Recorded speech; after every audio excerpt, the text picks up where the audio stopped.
अस्सलाम वालेकुम नाज़रीन, आप देख रहे हैं जेएन न्यूज़ HD। आइए नजर डालते हैं आज की अहम खबरों पर।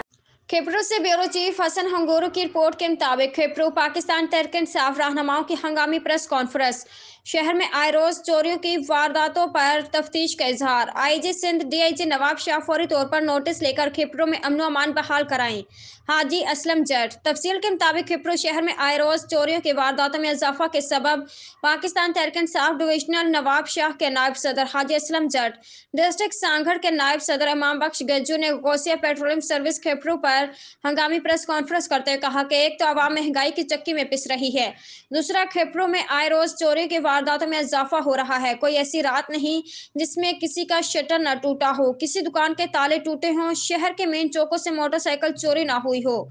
एक हफ्ते के दौरान 3 मोटरसाइकिल, 8 कैबिनों, 5 दुकानों और कई दुकानों और घरों से सोलर सिस्टम, बैटरी और पानी की मोटरें चोरी हो गई। मगर खिपरू की इंतजामिया सिर्फ स्नैप चेकिंग के अलावा कोई और काम नहीं कर रही।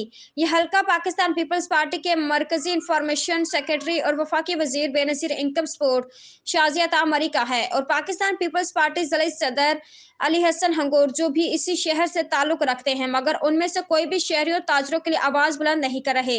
अपने हल्के को चोरों और मंशियात फरोशों के हवाले कर दिया गया है। पाकिस्तान तहरीक इंसाफ के रहनुमाओं ने IG Sindh DIG Nawab Shah SP Sanghar से मुतालबा किया है कि खिपरू शहर को अच्छे अफसरान दिए जाएं जो इन चोरों के खिलाफ एक्शन ले सकें।